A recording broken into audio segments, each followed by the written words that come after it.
Juan capítulo 15, verso 16. No me elegisteis vosotros a mí, sino que yo os elegí a vosotros. Levanta las manos y di conmigo: el Señor me eligió a mí. Amén. Él fue el que te dijo: sígueme, sígueme, sígueme. Ese toque que tú sentiste el día que recibiste a Jesús fue el Señor.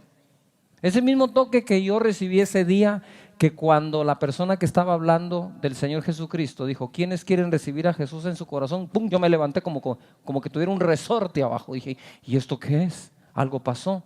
Es el llamado que Dios tiene para nosotros, el que nos hace Él.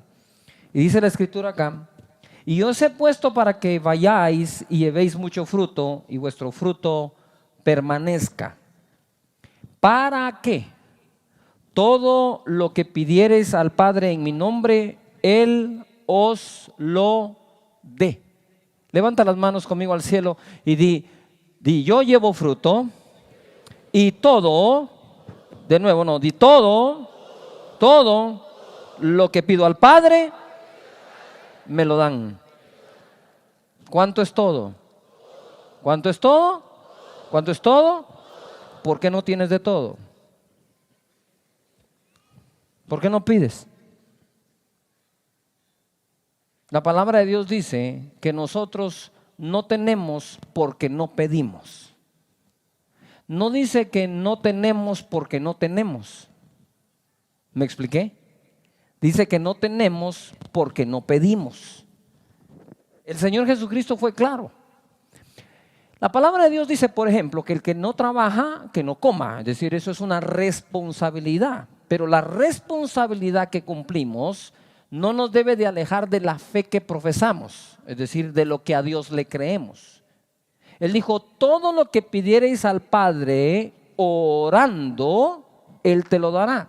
No dice todo lo que pidieres pagando. Eso es este mundo. Te lo voy a repetir. Eso es este mundo. Les voy a dar un ejemplo. Cuando ustedes oran a Dios, por lo que oren, normalmente oran e inconscientemente oran relacionando su petición con sus recursos, de lo que sea. Si David hubiera creído que podía pelear contra Goliat, pero asocia su petición a sus recursos, pierde, porque Goliat era gigante y él no. Él era un hombre de batalla y este era un pastor de ovejas. Por lo tanto, no hubiera coincidido los recursos de él con la petición que estaba haciendo.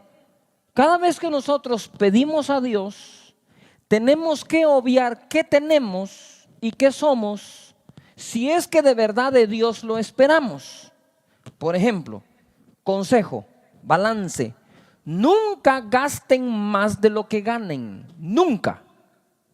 Pero jamás le pidan a Dios de acuerdo a lo que ganan. Cuando Adán peca, Adán deja de operar en el reino que Dios le había dado. Ahora Adán va a operar con una naturaleza caída. Y todo el mundo y su sistema está diseñado para que este Adán pueda hacer algo. Pero cuando nacemos de nuevo, somos partícipes de la naturaleza divina, y el Señor Jesús nos vino a enseñar cómo operar en el reino de Dios, que es diferente al reino de los hombres. Y el reino de Dios y su justicia difícilmente se entiende,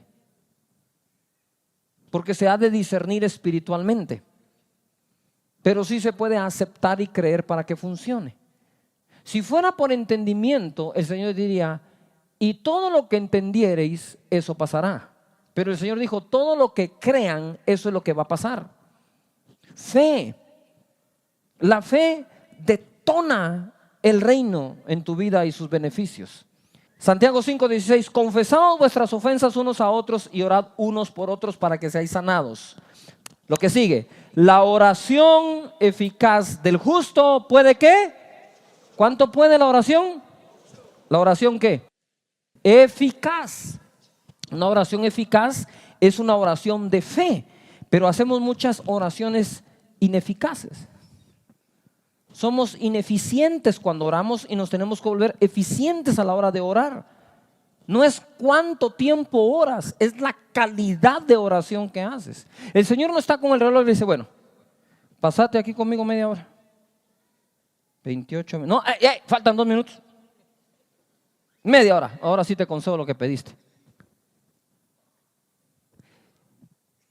La gente más importante del planeta en cuanto a su oficio, porque importantes somos todos, si le da una cita a usted, le va a pedir una cosa. Por favor, al grano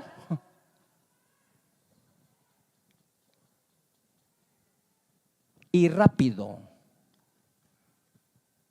¿Por qué? Porque no necesita usted pasarse una hora hablando con alguien porque no la tiene. Dios tiene todas las horas que quiera para que usted tenga comunión con Él, pero Él no necesita horas para contestar tu oración. ¿Me estoy explicando? Usted se imagina si Pedro, cuando se hundió en el agua, hubiera tenido un formato de una oración basada en tiempo. Tiene que ser media hora para que funcione. Estaría debajo del mar. Él se hubiera ahogado. Él solo dijo, ¡socorro! No hubo tiempo de nada más. Y el Señor lo salvó. Entonces, ojo acá, porque la oración eficaz del justo puede ¿qué? Pero para que no equivoquemos quién es el justo, el versículo 17 dice, Elías era hombre sujeto a pasiones semejantes a las nuestras. Ponga atención, no dice Elías era sujeto a pasiones de hombre, no, semejantes a las ¿qué? ¿A las qué? Y oró fervientemente para que no lloviese, y no llovió sobre la tierra por 3 años y 6 meses. Y otra vez oró y el cielo dio lluvia y la tierra produjo su fruto. Elías era sujeto ¿a qué? A pasiones. Sin embargo, ¿qué hizo? Orar. Ahora bien, usted tiene sus pasiones y no ora. Estamos aliviados. Cuando dice pasiones no se refería a que, a que estaba con otra mujer o que no, que tenía un suarén por ahí. No. Las pasiones de Elías él tenía muchos altibajos en sus emociones. ¿Usted sabe identificar en algún área con él como yo?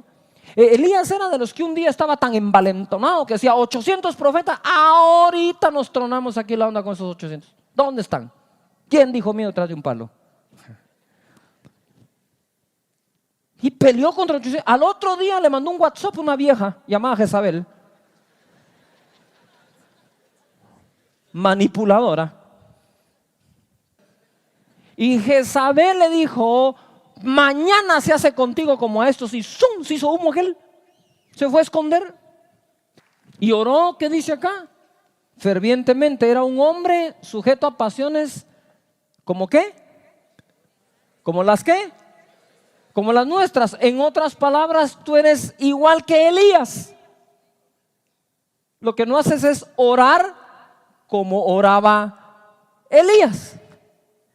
No importa de qué estatura, de qué raza, de qué generación, qué preparación económica, física o qué preparación cultural, educativa tenía Elías y tú, tenían una cosa en común: las pasiones, es decir, nuestras debilidades. Sin embargo, cuando se ora a Dios, uno no se fija en uno, se fija en quién, en Dios. En Lucas capítulo 5, verso 1, dice así: aconteció que estando Jesús junto al lago de Genezaret, el gentío se agolpaba sobre él para oír la palabra de Dios. Y vio 2 barcas que estaban cerca de la orilla del lago, y los pescadores, habiendo descendido de ellas, lavaban sus redes. Y vio 2 barcas que estaban cerca de la orilla del lago, y los pescadores, habiendo descendido de ellas, lavaban sus redes. Y entrando en una de aquellas barcas, la cual era de Simón, le rogó que le apartase de tierra un poco, y sentándose enseñaba desde la barca a la multitud. Diga conmigo fuerte: enseñaba. 4. Cuando terminó de hablar, dijo a Simón: boga mar adentro y echad vuestras redes para pescar. Noten algo: el Señor está por enseñarle a Pedro, un pescador, de que todo su esfuerzo, el de él y toda su empresa y sus empleados, no iban a lograr en toda una vida lo que en un solo momento, siguiendo la instrucción de Dios, iban a hacer. Está a punto de enseñarles, boga mar adentro. Respondiendo Simón le dijo, maestro, de quien muchos no aprenden, pero le dicen maestro. Yuhu. Toda la noche, ¿cuánto? Toda la noche hemos estado trabajando y nada hemos pescado, pero ni un resfriado. Mas en tu palabra echaré la red. Y habiéndolo hecho, encerraron gran cantidad de peces y su red se rompía. Entonces hicieron señas a los compañeros que estaban en la otra barca para que viniesen a ayudarles, y vinieron y llenaron ambas barcas de tal manera que se hundían. Este milagro yo sé que ya lo conocen, pero déjenme explicarle algo que está pasando en las mentes de ellos mientras el milagro está ocurriendo. Verso 8. Viendo esto, Simón Pedro cayó de rodillas diciendo, apártate de mí, Señor. ¿Qué dice acá? Porque soy hombre, ¿qué? Pecador. Ah, eso no es nuevo. Elías era igual.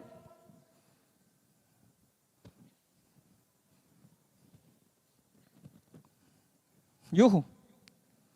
Apártate de mí que soy hombre pecador. Él no está diciendo que andaba en pecados. Él lo que está diciendo, esto es demasiado para mí. Esto es una bendición muy grande que no hace match con quien soy. No concuerda pescar tanto que las dos barcas se hunden. Hemos pasado la noche entera pescando, no sacamos nada. Y tú decís, echa la red, y la echo. ¿Cómo así? Si tú sos carpintero, el pescador soy yo. Ahora usted se imagina el testimonio. Viene Pedro y le cuenta todo. Les quiero contar el testimonio de todos esos pescados que tenemos ahí, que por cierto estuvo buena la facturación de la empresa este mes. Nos fue muy bien. Pescamos mucho. Eso fue un milagro económico realmente. Si tú supieras que en una sola noche Dios te puede proveer para el presupuesto de todo el año por el cual te has estado matando todo el tiempo.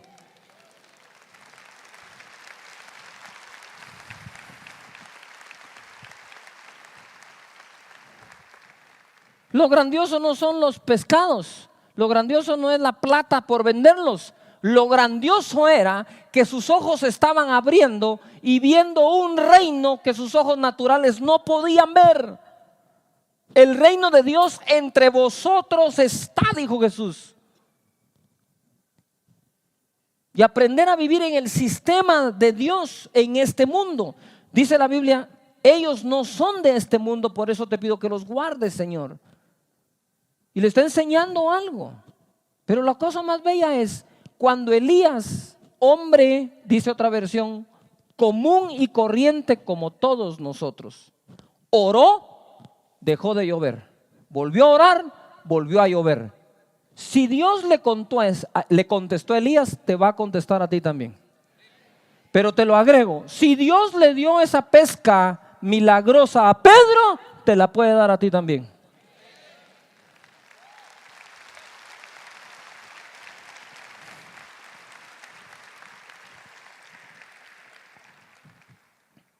Guarda, porque mi espíritu está oyendo unas voces que dicen, es que, lo que pasa es que, entonces en ti no va a pasar. Pero si tú dices, ¡ja! Si a Pedro se la dio, ¿cómo me la va a dar a mí?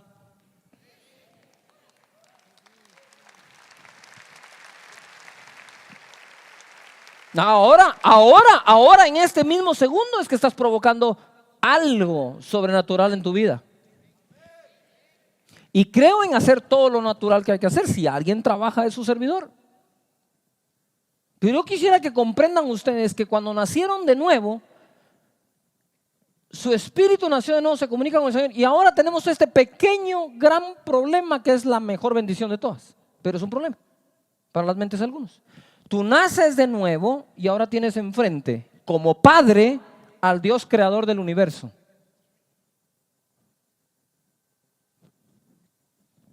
creó el infinito. Es tu papá. Tu papá.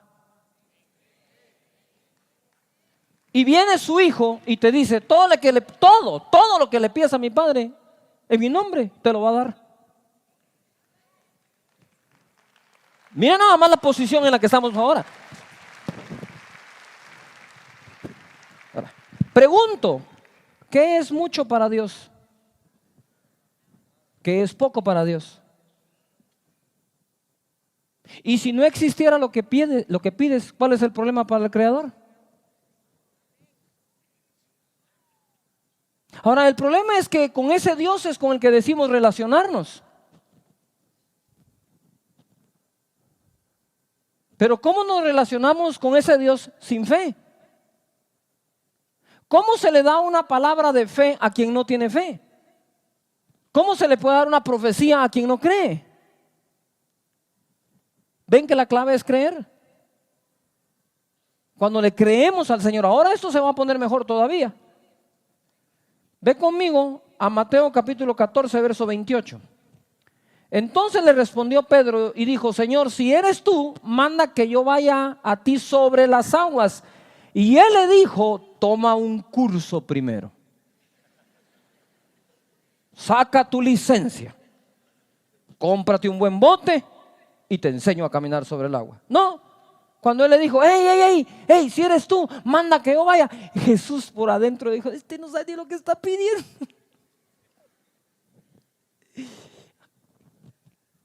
Yo quiero que te imagines el día de hoy si tú fueras el Señor. Y Pedro te dice, si eres tú, manda que yo vaya sobre el agua. ¿Para qué quieres vos caminar sobre el agua? ¿Vos crees que es necesario? Solo te vas a mostrar aquí a todos, exhibicionista. Un show querés hacer vos, siempre orgulloso. Pues no. Jesús cuando oyó que uno de los discípulos ya se atrevía a pedir semejante cosa, le dijo, para luego es tarde, ya, ven. No hizo más, solo le dijo, ven. Pedro estaba empezando a aprender a cómo funcionar con la palabra de Dios. En tu palabra échale a red. Si tú lo dices, yo voy camino. Lo que de tu boca salga, eso se cumple. Eso es la escuela en la que estaba Pedro metido con Jesucristo.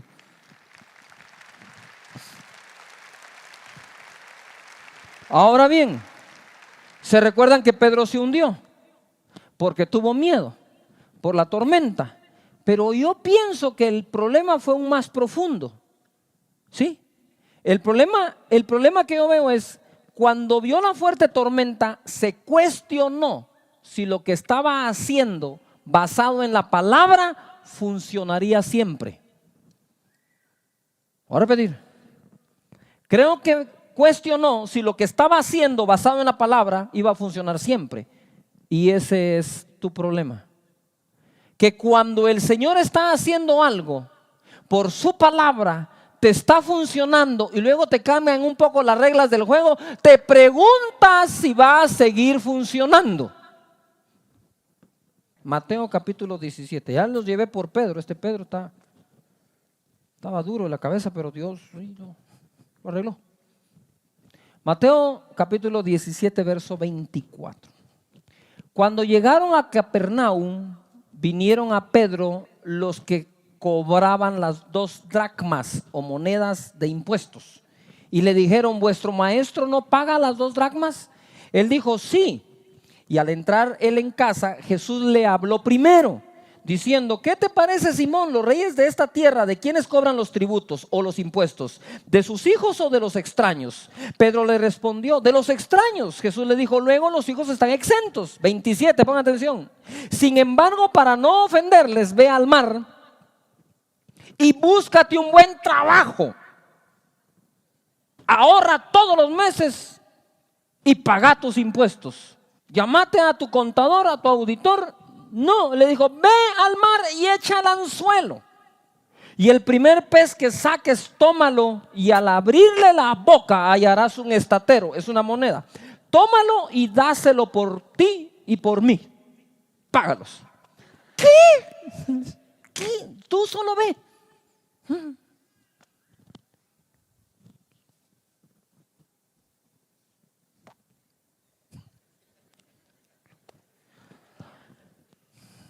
Ahora espérense, porque es que no tienen idea para dónde va esta onda. Lo voy a acompañar de otro pasaje. Acompáñame a Juan capítulo 12, verso 6. 12:6. Dice, pero digo esto. ¿Se recuerdan cuando una mujer quebró un alabastro de perfume de mucho precio y lo derramó sobre Jesús? ¿Se recuerdan de eso?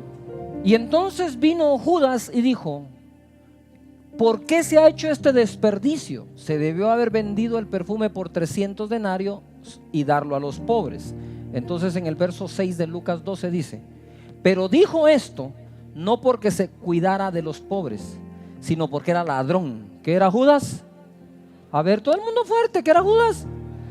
Era ladrón. Y teniendo la bolsa o la tesorería, sustraía de lo que se echaba en ella. Jesús tenía que enseñarles a ellos cómo usar eso, pero también tenía que enseñarles cuando allí no hubiera suficiente, qué iban a hacer.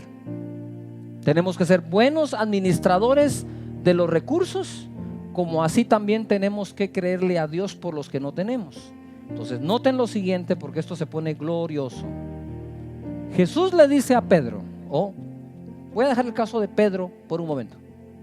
Está Jesús enseñando en el monte y llega el momento en que se alargó el día y llegan los discípulos y le dicen, hey Señor, despide la multitud porque ya es tarde y tienen necesidad de comer. Y Jesús le dice, ¿por qué no les dan ustedes de comer? Y aquellos dijeron, ay, se arruinó, el culto va a seguir. No hay manera que lo convenzamos de que termine ya. Se van y platican aquellos, miren, el Señor dice que no, que esta onda tiene que continuar y que nosotros le tenemos que dar de comer. O sea que pretende enseñar toda la noche también. Ve y decile, ese fue Judas, estoy seguro, que solo hay 200 denarios. Solo hay 200 denarios. Señor, se los conté la vez pasada, solo hay 200 denarios. Eso no alcanza para toda esa multitud. Ay, cabecitas. Si tuvieran todos los denarios para comprar pan para 5,000 personas, hombres, más mujeres, más niños, tampoco existe la panadería que los pueda fabricar. O sea que, como si no hay dinero, no tenemos que comprar, y si hay dinero, no tenemos dónde comprarlo, entonces que aquí pare todo. Porque tu sistema dice que no, pero el del Señor dice que no hay nada imposible para el que cree. Nada, no hay nada imposible.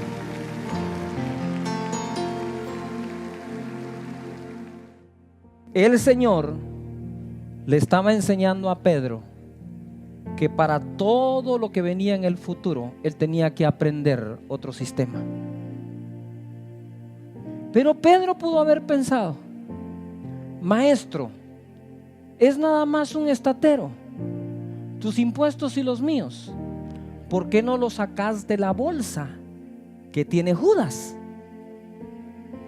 Porque le quisiera enseñar también a Judas que no es necesario que robe, porque todo lo que necesite también se lo puedo dar a él. Si a ti te puedo dar en la boca de un peso una moneda para pagar impuestos, ¿qué hace Judas robando si también le puedo dar a él para que no robe? Él estaba tratando de componer un sistema corrupto en ese momento por la fe.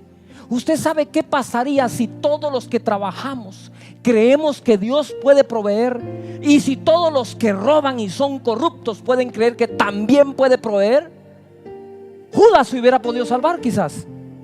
Estoy hablando en sentido figurado. Y Judas extraía de la bolsa viendo los milagros. Los panes y los peces se multiplican. Hay una cena del Señor que ni siquiera me pidieron a mí el presupuesto para hacerla. Ahora hay necesidad de impuestos y en vez de pedírmelos a mí, los saca de un pez. ¿Qué hago yo? Judas no agarró la onda. ¿Qué hacía Judas agarrando de la bolsa? No tenía por qué haber agarrado si creía que el Señor a quien servía lo podía prosperar.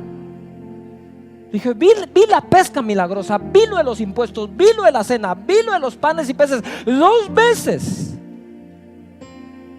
Por lo menos lo hubiera entregado sin pedir 30 monedas de plata. Pero va a pedir 30 monedas de plata porque nunca creyó que Dios lo podía prosperar. No tienes que andar haciendo ningún trinquete en lo absoluto para ganarte un solo peso.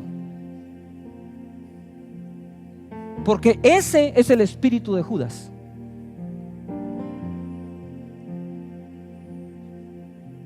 Que en su propio sistema manejó su propia economía.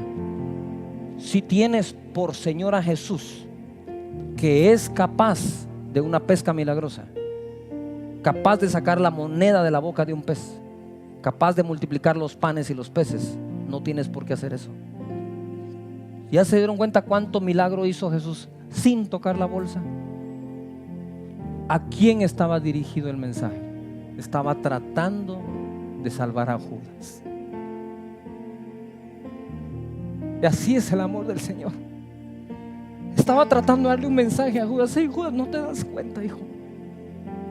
Que no necesitas meter la mano ahí para tener.